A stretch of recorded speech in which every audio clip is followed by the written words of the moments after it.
It all begins with a village engulfed in flames, the stifling screams of people whose lives are slipping through their fingers as the fire destroys everything in its path reach the ears of an old sorcerer. He wakes up only to bear witness to the tragic end of his people. In his weary eyes, one can see the deepest pain, while contemplating how everything he once loved falls to pieces under the inclement and devastating power of the fire. Tears flow incessantly from his eyes, a physical expression of the tremendous sadness and frustration that completely overwhelm him in this moment of desperation. In his back, a pair of embedded arrows serve as a constant reminder of how badly wounded he is following the attack. Fueled by an uncontrollable rage, he tears the arrows from his own body. From the sharp tips, his blood drips steadily to the ground as he stares at one of the creatures that destroyed his village, struggling to catch its breath and attempting to stand up from the ashes. Without a single doubt in his soul, the old sorcerer advances with implacable resolve toward his enemy. He lunges at the murderer of his kin and, using the very same arrow that failed to take his life, stabs him repeatedly in the chest until his vengeance is complete. The creature with a human shape but an animal's skull lets out a series of harrowing screams of pain, yet the old man doesn't stop for anything. In his weathered hands lies the vengeance for his people, though he feels that it simply isn't enough. A single death cannot possibly compensate for the hundreds of innocent lives lost. His brothers, friends, and pupils must be avenged, and he knows exactly what needs to be done to achieve it. Without wasting a single second, he rushes toward his hut, which is barely withstanding the encroaching fire. He gathers whatever ingredients he can find, those that have miraculously not been consumed by the flames, and prepares to brew a concoction, a dark potion to help him reach his ultimate goal. As he mixes the ingredients with trembling hands, he realizes that a blood sacrifice must be made to activate the power. Thus, he returns to the attacker he previously killed. With one swift, decisive motion, he severs the head from the body and uses the warm blood to fuel his ritual. He squeezes the fallen enemy's head directly into the cup, plucks out the eyes, and tosses them into the brew, which slowly shifts into a vibrant, intense green. To finish it off, a heart that is still warm is required, and with this final element, the spell successfully takes its true shape. As the spell nears completion, the sky suddenly turns pitch black. Powerful lightning bolts herald the end of his preparations, and once the sorcerer drops the heart into the cup, a massive explosion of mystical energy erupts. This shockwave instantly extinguishes all the flames in the vicinity. The village remains ruined and destroyed, but there is no longer any sign of the raging fire that previously threatened to level everything in sight. In his weathered hands, only the enemy's heart remains, an organ that now radiates an intense green glow, a light that reflects and takes over his own eyes. As the storm rolls in, a final lightning strike finishes the job. Once the lightning hits the heart directly, it begins to beat with a supernatural rhythm. Immediately after, the sorcerer begins his steady climb to the top of a nearby hill, carrying the pulsing heart fastened to the tip of his wooden staff. For hours, he wanders through the ancient graves of his ancestors, checking them one by one with deep respect and focus, until the heart itself signals exactly where he needs to go. On a hidden stone wall, drawings appear depicting a legendary warrior imbued with flames, clutching an imposing spear in his hand, with all of his defeated enemies lying at his feet. Upon entering the shadows of the cave, the body of a shrouded man rests in one of the deepest corners. In an instant, the heart atop his staff begins to glow with a blinding intensity, and the sorcerer waves it in several directions until the built-up energy finally breaks free, releasing its full power. This mystical force pierces through the bandages of the body on the ground, and immediately after, Lanza, our protagonist, rises from among the dead under the gaze of the sorcerer, whose eyes have now taken on the same vibrant hue as the magic. The old man guides Lanza out of the cave, his body a victim of inevitable decomposition, moves with a slow and clumsy gait, yet every movement carries an overwhelming sense of threat and lethality. Although he no longer looks like an ordinary human, Lanza is now under the sorcerer's absolute control. The old man firmly points him toward the village of the murderers, and after letting out a massive roar that shakes the air, Lanza heads directly there. The moon, which has now taken on an eerie green tint, lights his path toward the enemy village as Lanza tears through the woods, terrifying every creature that crosses his path with his bone-chilling presence.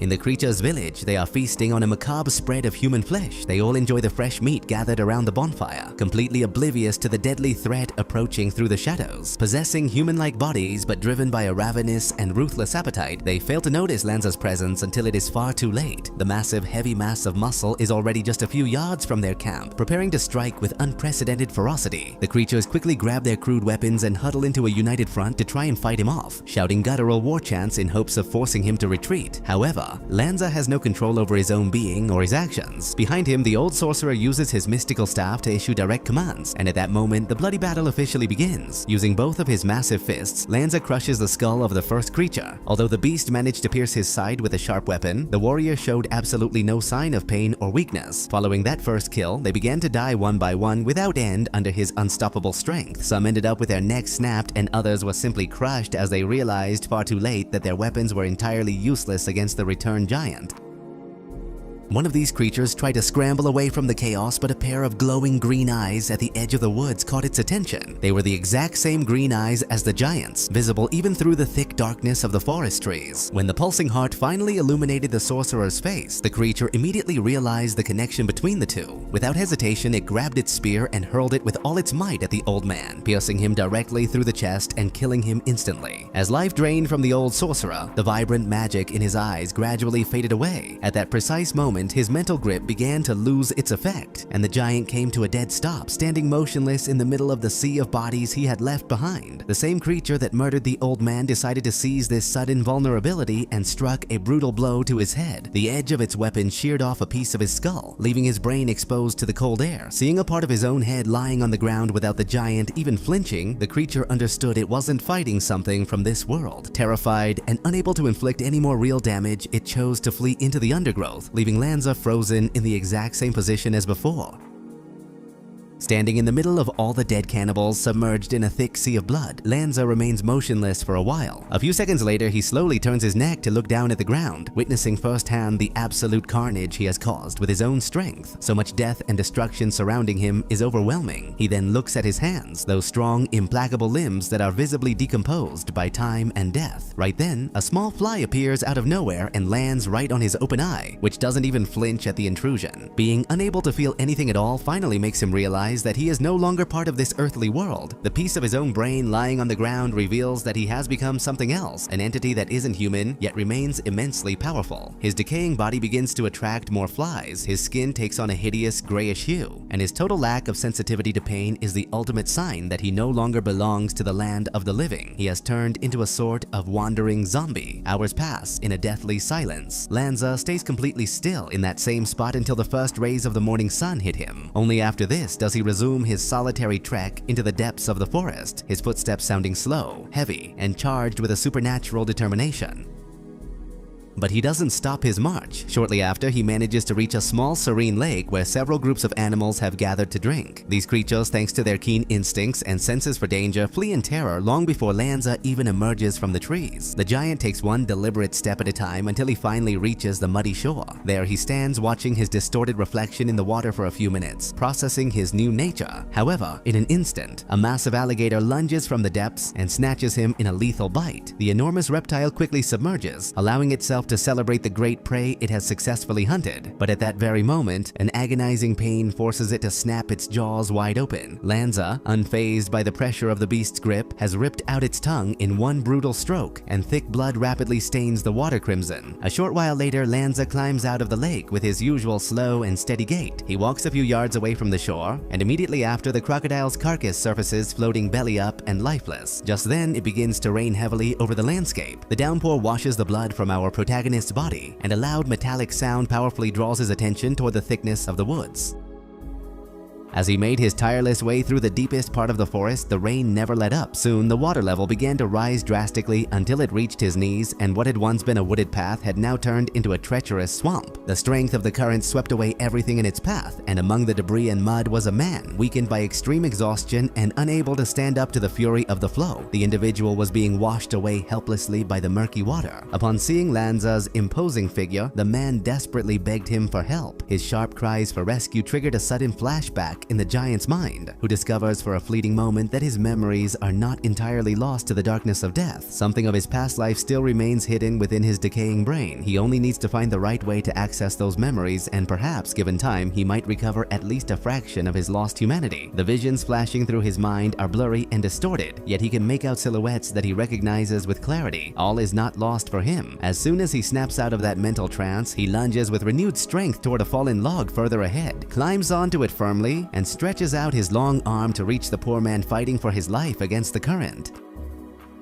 For a critical moment, the man sinks completely beneath the murky water, but Lanza manages to grab him and pull him to the surface with extreme ease, thanks to his supernatural strength. However, once the man catches his breath and gets a clear look at the decaying face and terrifying appearance of his savior, he falls into an uncontrollable panic and flees desperately. Lanza stands motionless for a few seconds, processing the rejection, but then he sprints forward and manages to cut the man off. He grabs him firmly by the shoulders and lifts him off the ground so he can't escape again. In that moment, the man pulls the veil from his own face, revealing features that don't seem to belong to an ordinary human. His face is full of deep imperfections, and his skin looks as though it has been burned, showing a scratchy, dry, and weathered texture. Thanks to Lanza's unexpectedly kind gestures and protective demeanor, the man finally understands that the creature has no intention of harming him. So, taking the risk of putting his own people in danger, he runs a short distance and then gestures for Lanza to follow. Our protagonist, with his same slow but steady gait, covers a vast distance alongside the strange man, gradually leaving behind the damp coolness of the forest to head deep into the arid, suffocating climate of the desert. Miles upon miles of scorching ground, relentless sandstorms, and climate conditions completely unfit for any ordinary human being are what Lanza must face with determination to reach his final destination. A small village made of makeshift tents in the middle of absolute nowhere gives a warm welcome to their returning brother. He enthusiastically tells them how he was saved from drowning by a mysterious new friend, causing the people who share his same appearance to grow genuinely excited to meet the hero who saved his life. However, when the man finally points out Lanza, who is waiting patiently on a nearby hill under the blistering sun, the community's initial reaction is identical to his own back in the woods. Everyone flees in a sudden panic, terrified by the presence of a creature whose appearance so closely resembles death itself. Some run away in a frenzy toward the horizon, while others quickly hide inside their tents. The only thing they all have in common is that no one wants to get near that terrifying thing. But the man does not give up in the face of his people's fear. Bravely, he gestures for Lanza to approach and carefully guides him through the middle of the camp. This allows those present to observe the giant from their safe spots, realizing that he poses no real danger, and finally enabling them to accept him as one of their own. Dozens of people, their faces deformed by the harsh life under the relentless desert sun, emerge from their huts and approach with the same slow, measured pace that characterizes Lanza. They begin to greet him with curiosity. Some even dare to touch him gently to see if he is real or just a mirage, breaking into a slight smile upon discovering that he is not a wild beast like the ones they have come to know in these lands. The Sandman finally guides him to a large tent, specifically built for someone of his stature. He allows him to enter the shelter and leaves him to rest, making sure to keep the curious onlookers away for the time being to give him some peace. Lanza simply collapses heavily onto a worn rug. He stayed there, motionless, until night fell over the camp. While sitting in the dim light of the tent, he stared fixedly at a scorpion passing by for a couple of minutes. Suddenly, another intense flashback hit him, and in it, he could see strange symbols from his distant past. Although the images weren't entirely clear, he began to draw in the sand what he thought might resemble what he was seeing. But his own mind betrays him in the process. He is forced to relive everything all over again. His mind still doesn't grasp this new life, and he knows it will take a long time to access his memories. Or perhaps all that knowledge is already lost forever. As the sun finally dips below the horizon, the night arrives. The extreme cold forces the sand villagers to take refuge in their huts, but death approaches silently in the form of swift horses and men hidden behind eerie masks. A group of ruthless mercenaries launches a sudden raid on the poor villagers. A coordinated and bloody attack turns the peaceful village into an absolute death zone within minutes. Many perish at the relentless edge of their swords, and those who dare to run for their lives are brutally trampled by the horses galloping between the tents. Spears, knives, and the echo of death's sharp blade are the only things our protagonist can hear from inside his tent. Upon stepping outside, he bears direct witness to the mercenaries murdering adults and children alike without any mercy. The harrowing screams and the violent neighing of the horses trigger another powerful vision in his mind. Another flashback from his past life. Another dark moment where he heard the exact same sounds flashes before him, but this time the memories are heavy with unbearable pain. Immediately after, Lanza's demeanor changes completely and radically. Instead of relying on his usual slow and fearsome pace, he transforms into an implacable and furious beast that attacks the mercenaries with devastating strength, knocking them off their mounts one by one.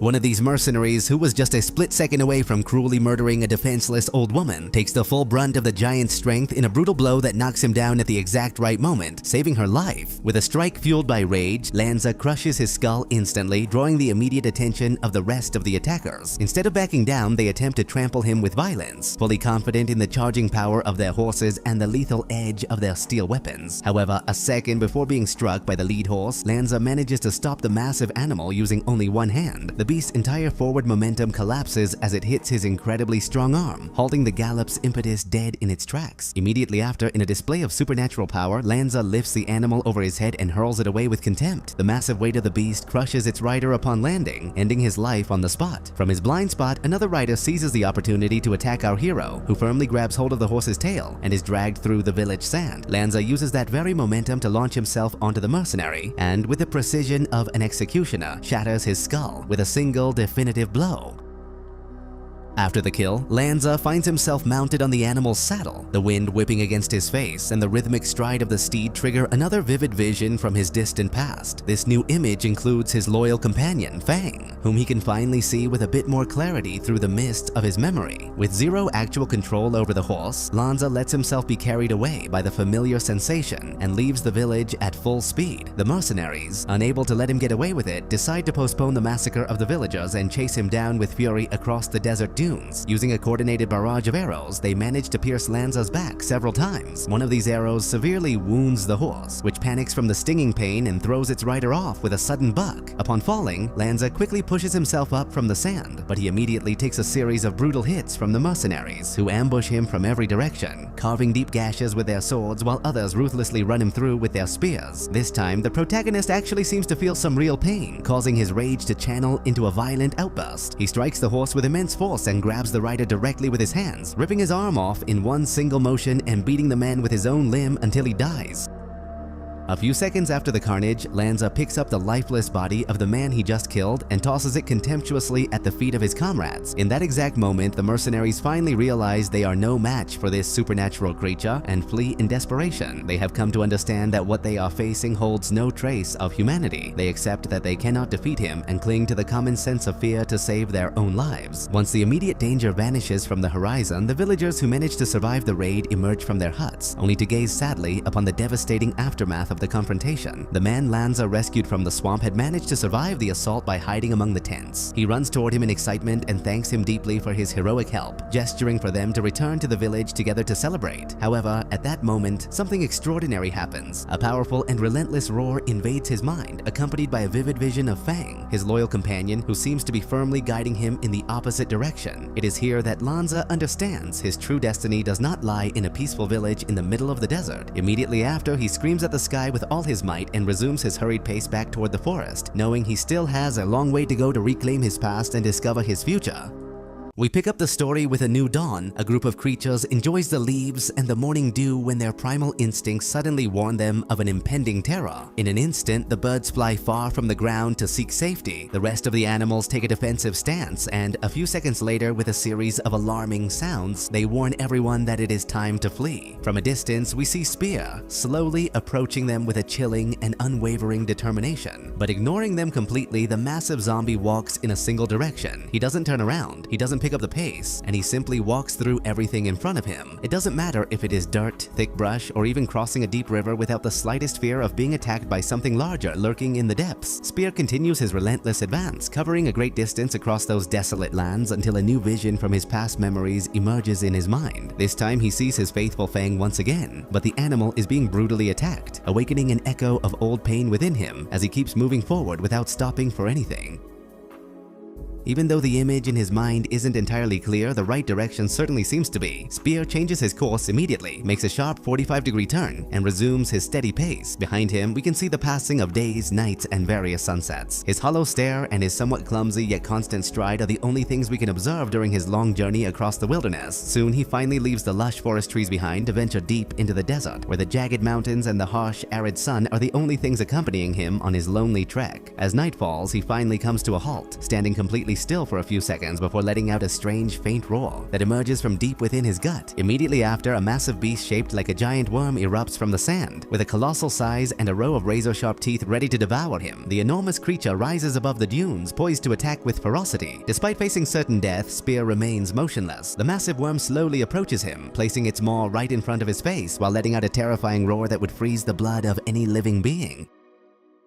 But Spear is no longer part of the world of the living. He possesses no dread, pain, or fear within him, so he just stands there staring at the creature until a new memory surfaces in his mind, showing him a shadow quite different from the one currently in front of him. Spear realizes that this is not the creature he is actually looking for, prepares to take a step back, and as soon as he gets the chance, he takes off at a run. With a hurried pace and an expression of absolute urgency, he tears through the desert at high speed, zigzagging skillfully to avoid the beast's constant attacks as it sinks into the sand and re-emerges right beneath his feet with the clear intent of devouring him. Shortly after, he manages to get far enough away to reach the edge of a cliff. Before the creature can reach him, he plunges into the unknown void, only to discover that the bottom is a deadly trap of man-eating thorns. The branches tangle tightly around his arms and legs, piercing his pale skin, completely pinning him down and putting him in an extremely dangerous situation from which there seems to be no immediate escape.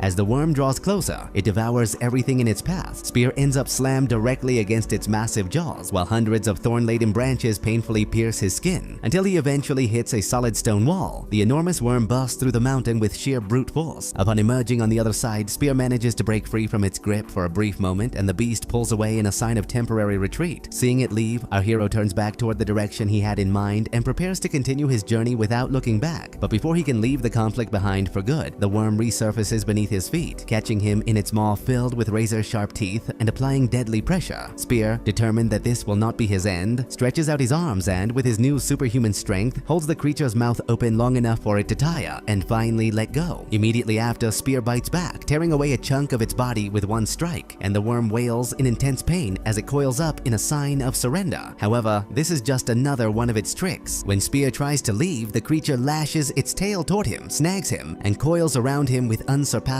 strength.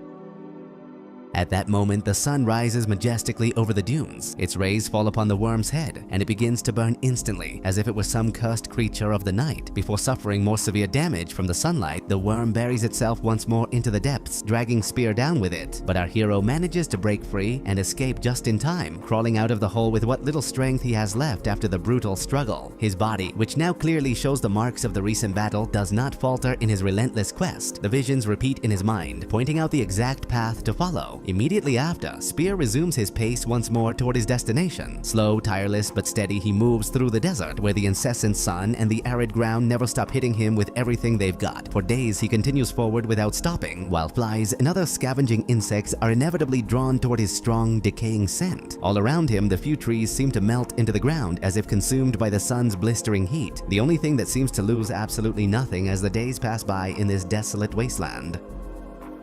Suddenly, Spear stumbles upon a giant fly, a massive insect that has been uncontrollably drawn to the delicious scent of his rotting flesh and exposed brains. The enormous creature lands right in front of him with a deafening buzz. Its wings flap powerfully, chasing away the rest of the smaller bugs. For several long minutes, they just stare at each other in a tense silence, as if waiting to see who will make the first move to strike. But nothing actually happens because Spear is hit by another sudden vision. This time, he sees himself as a human, holding his weapon in his hand with an expression of pure bewilderment in his eyes. His human self walks slowly toward him, stands face to face, and observes him closely, as if he couldn't grasp the nature of what he's looking at. Right after this, the rain begins to pour down heavily over the desert. However, it's not water falling from the sky, but liquid fire instead. A blistering fire that scorches his human version and makes him let out bone-chilling screams of agony that force him to recoil. Spear desperately tries to help his counterpart, but the fire attacks him as well. With every single drop that strikes his dead flesh, it burns deeper and deeper, leaving his white bones completely exposed to the elements.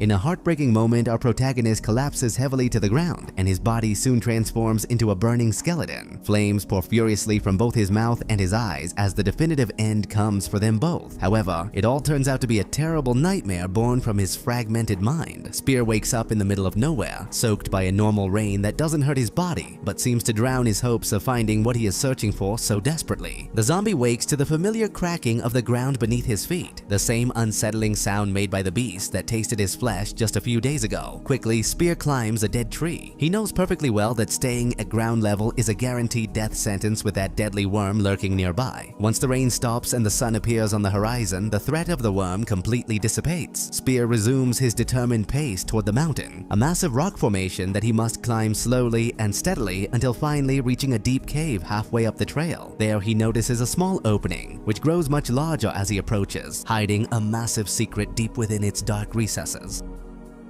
Inside the cave lies a hidden city featuring crystal clear waters and trees with vibrant green leaves, a striking contrast to the arid desert wasteland that surrounds it completely. Spear walks with curiosity through the walled corridors and observes the totems of figures he doesn't recognize until finally reaching an even larger door where glowing green eyes reveal themselves in the deep darkness. Upon seeing them, a new vision flashes through his mind, and immediately after, a familiar roar catches his full attention. Spear stands still in front of the entrance, motionless, waiting to see his old friend emerge from the shadows of the chamber. But in one of the now familiar disappointments of his journey, a lion lets the sunlight hit its coat. The massive beast lunges downward, leaving its high ground, and stands defiantly right in front of Spear. Little by little, the predator begins to circle him, analyzing his posture and looking for weak spots with cunning precision. It throws a few quick swipes at him, but misses its initial attempt. Spear, for his part, is unable to defend himself. He simply stands there motionless, waiting for the slashes of the lion's claws to tear through his rotting skin at any moment.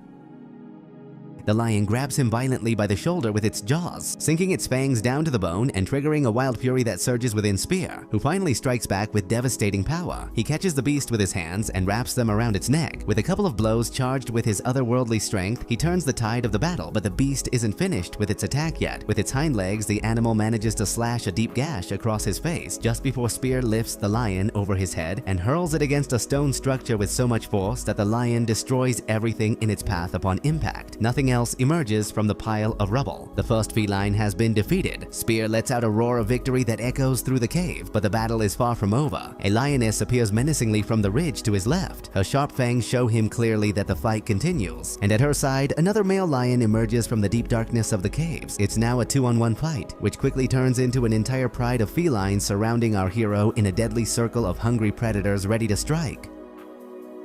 The camera pans in a full circle, showing Spear with no real chance of escape. The pride has him completely cornered, and their glowing green eyes are an imminent death sentence. One by one, the lions roar with great ferocity, signaling to their brothers the exact moment they should strike. In that tense instant, Spear has another vision of his past, remembering the time he was hunted by a creature far more terrifying than these four-legged felines stalking him now. Immediately after, he takes off running once again toward the exit. He relies on distance and quick zigzagging movements to try and create a gap between himself and his predators. However, one of the lionesses lunges violently onto his back. Her claws sink deep into his spine, and her fangs drastically slow his pace. Shortly after, another female lands on his back, nearly managing to knock him down completely. Then she bites his neck with brutal force, causing him to stumble across the stone floor. Behind them, the male lions just watch coldly. The females of the pride always handle these hunting situations, and our hero is just moments away from becoming dinner for these beasts.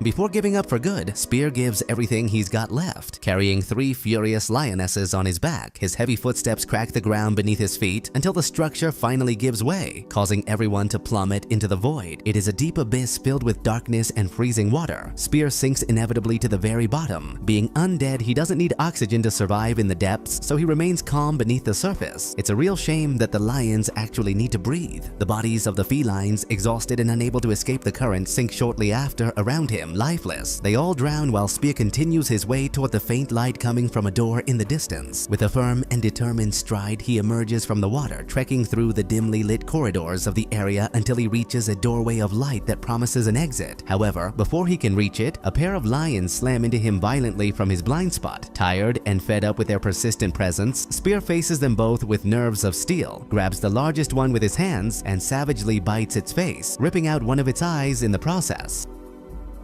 The lioness behind him pins him down and presses her heavy paw onto his head, but it doesn't take Spear long to recover, grab her firmly by the legs, and slam her against her mate with unusual cruelty. Over and over again, the massive zombie thrashes the lioness's body as if she were a piece of old clothing he was trying to beat dry. The animal's warm blood covers everything completely, while the protagonist lets out deafening battle cries to demonstrate his absolute superiority over the predators. From outside the cave, the sounds of Spear massacring the remaining lions echo clearly, and we can see another very different creature creature patiently waiting for him to emerge. In its piercing yellow eyes, one can see the burning rage of a deep-seated revenge. Spear steps out a few seconds later, completely covered in the thick blood of the lions he has just exterminated with his bare hands. Just outside the cave, a new pride waits anxiously to tear him to shreds. But before the bloody banquet can begin, something unexpected happens. A massive gray lion of colossal proportions towers over all the others. With a single authoritative gesture, he makes his brothers back off immediately and claims the prey for himself. Spear, standing completely still as he stares at the massive animal, can only try to run desperately when the beast lunges at him. However, he doesn't manage to get very far in his escape attempt. The giant feline catches him easily between its powerful jaws, shakes him violently from side to side, and then tosses him away like a simple broken toy. Our hero, far from having a clear chance to defeat the creature, remains still on the ground until the precise moment to strike arrives. In a quick and lethal move, he snatches away the sight from the beast's right side with a single blow. He takes advantage of those brief seconds of confusion to try and flee, but suddenly stumbles upon an ancient skeleton holding a spear very similar to the one he owned when he was still alive. Upon touching the weapon's cold metal, forgotten memories rush back to him. Immediately, he turns with determination toward the massive lion and charges with his weapon in hand for one last definitive encounter. The beast charges with everything it has toward our hero, and he does exactly the same. In a decisive moment, he leaps into the air and drops his full weight onto his enemy, piercing its mouth with the spear. The blade hits the ground even before the lion's heavy body does. The spear has completely impaled his rival, followed by its lifeless body and the blood covering everything. At the end of the struggle, the lions that were waiting for their moment to strike decide to retreat and allow the hero to go his way. Spear leaves the citadel behind, leaving his weapon there, walking toward the sunset and resuming his journey as he recovers fragments of his memories in the process.